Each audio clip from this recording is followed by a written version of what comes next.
बनवतोय मला बोंबील आणि नीट करून नाही ना साफ करून आहे ना 2च बोंबील चिरले त्यात हळद मीठ टाकलं आणि ते कालवले 2-3च बोंबील चिरले आपले आत्ता पुरतं कालवण करायला दुपारसाठी कालवण भात इकडं भात शिजाय घातलं डाळ भात हे ओलं बोंबील आणि लसूण खोबरं जिरं तीळ कोथिंबीर हे असं मसाला आहे ना तो आता मी दळून घेतला आता तो तेलामध्ये टाकला तर भाजायचं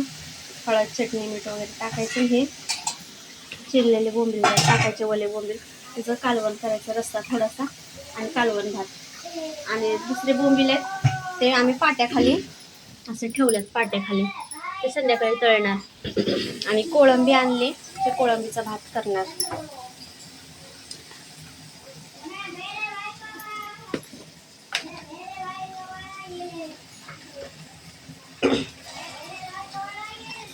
आम्ही वल्या बोंबलाचं कालवण करत आहोत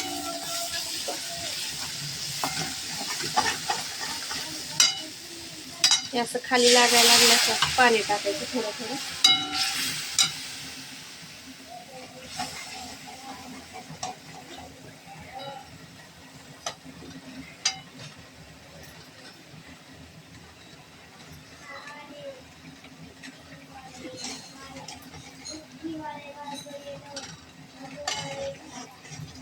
टाकायचं सगळं पाणी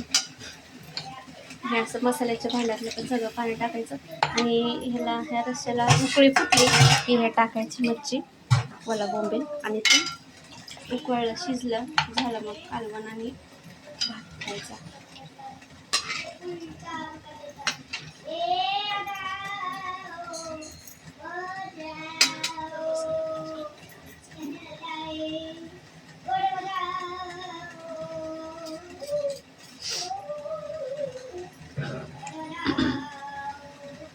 कुकर बंद करतो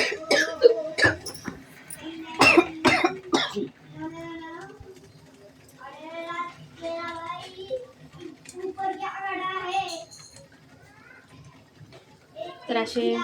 5 मिनिटात उकळी येईल उकळल्यानंतर ना हे टाकायचं ही मच्छी आणली आम्ही आज ओला बोंबील आणि हे आणलं कोळंबी आणली कोळंबी पण सोलून हळद टाकून लावून वगैरे ते फ्रीजमध्ये ठेवले त्याचा भात बनवणार आहे कोळंबी भात ते संध्याकाळी बनवणार आहे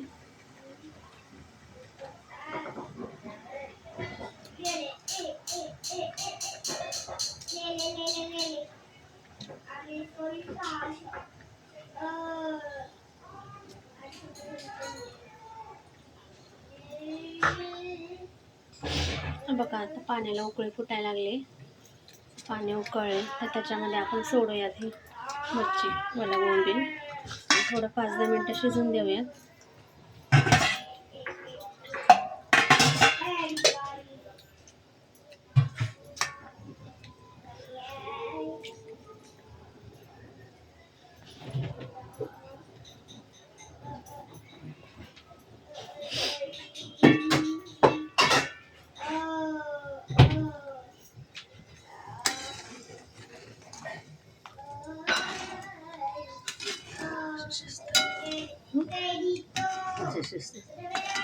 हे असं 5-10 मिनिटं शिजून द्यायचं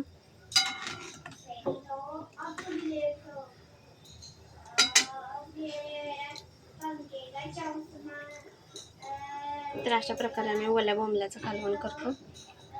धन्यवाद